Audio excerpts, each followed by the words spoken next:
Yeah, they don't care. We don't care. No one cares. Why do we even do this?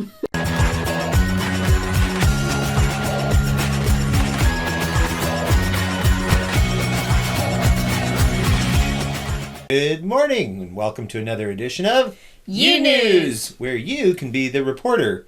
And this month we're giving away some super cool prizes. You can win a Corn-Fed Life water bottle or tumbler, or this prized Corn-Fed Life cap. Why don't you model it for the people? Show the people, how it looks. I can't Whoops, I put it too small. You got it on a really small size, and I have a giant noggin. And no, you won't win this specific one. This one's mine. You get your own. You get your brand new one. He looks good. It's a trucker style hat with the cool corn-fed logo. All right. Well, what are today's top stories? Today, The people want to know. a soccer legend has died at the age of 82. It smells like burnt onions in Florida. Ew.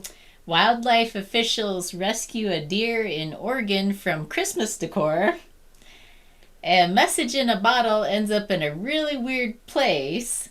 And the carpooling is getting a bit creative in California. And for our final story, we have a kangaroo that's confused about which continent it should be on. And I think you missed a story. I think we know about a certain YouTube channel that just hit a big milestone. Who could that be? We might mention that later in the broadcast, so stay tuned to the end. Okay, let's get to our first story.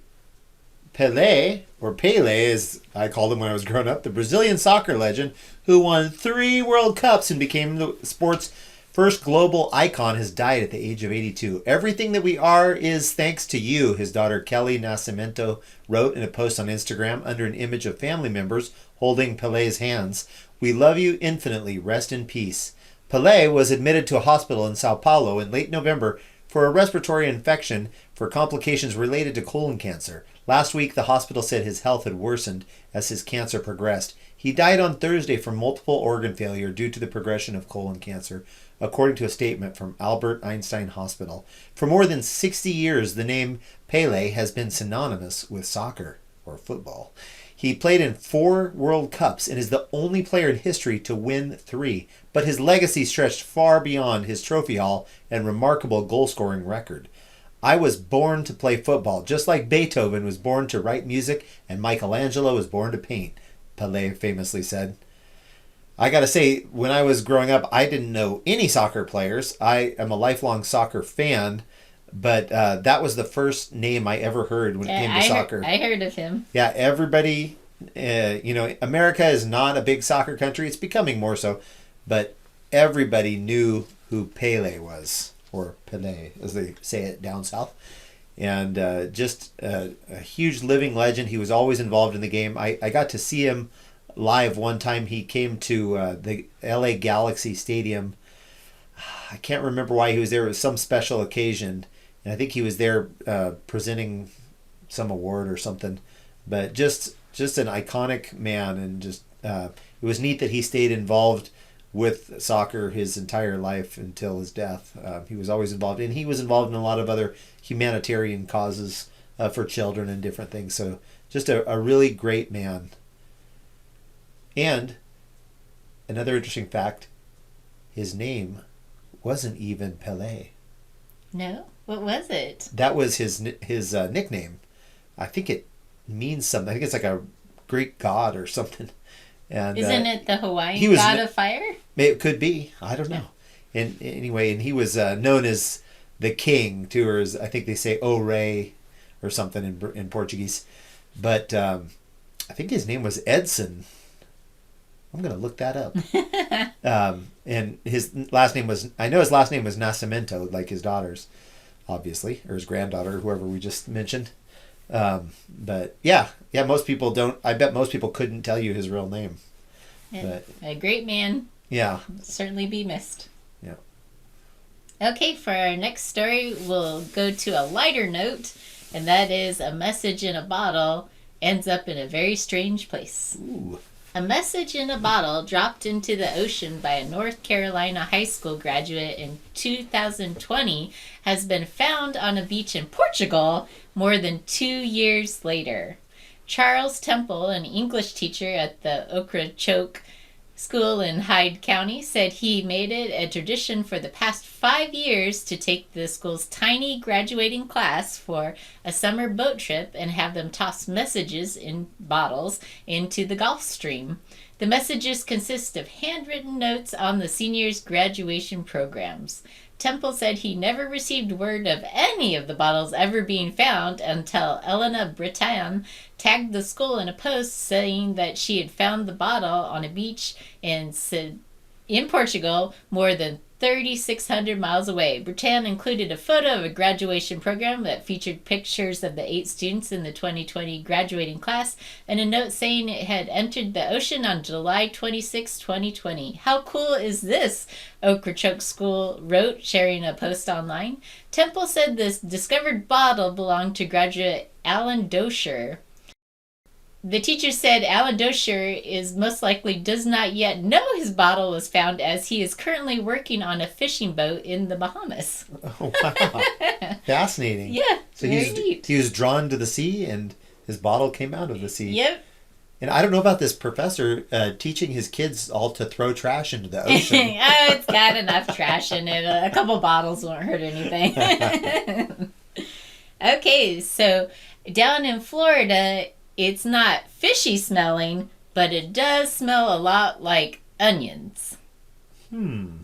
Firefighters responded to a Florida highway where a blown-out tire caused a trailer loaded with thousands of pounds of onions to catch fire. Ooh. Ocala Fire Rescue said in an online post that multiple crews responded to a report of a freight vehicle fire on Interstate 75 just south of exit 354.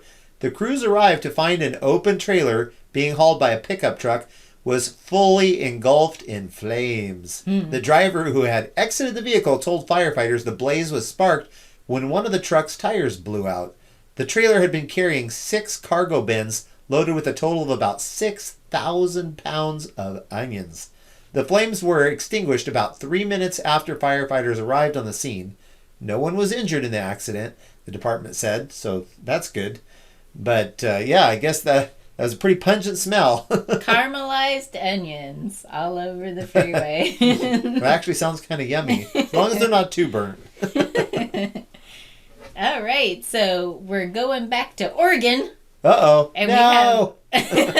we have a story about how wildlife officials rescued a deer from Christmas decor. Wildlife officials in Oregon aided a 3-legged deer found with Christmas lights tangled around its antlers. The Oregon Department of Fish and Wildlife said personnel responded Monday to reports of a deer with holiday decorations caught on its antlers in Dallas. The workers arrived to find the 3-legged deer, known as tripod to locals, had green strands of Christmas lights hanging from its antlers. The wildlife rescuers tranquilized the deer and removed the lights. The leg wound is fully healed and the deer seems to get around okay, the department tweeted.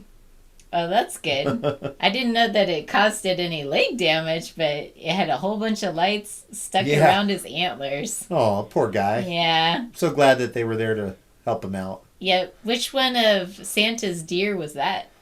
Or reindeer? Vixen. Must have been.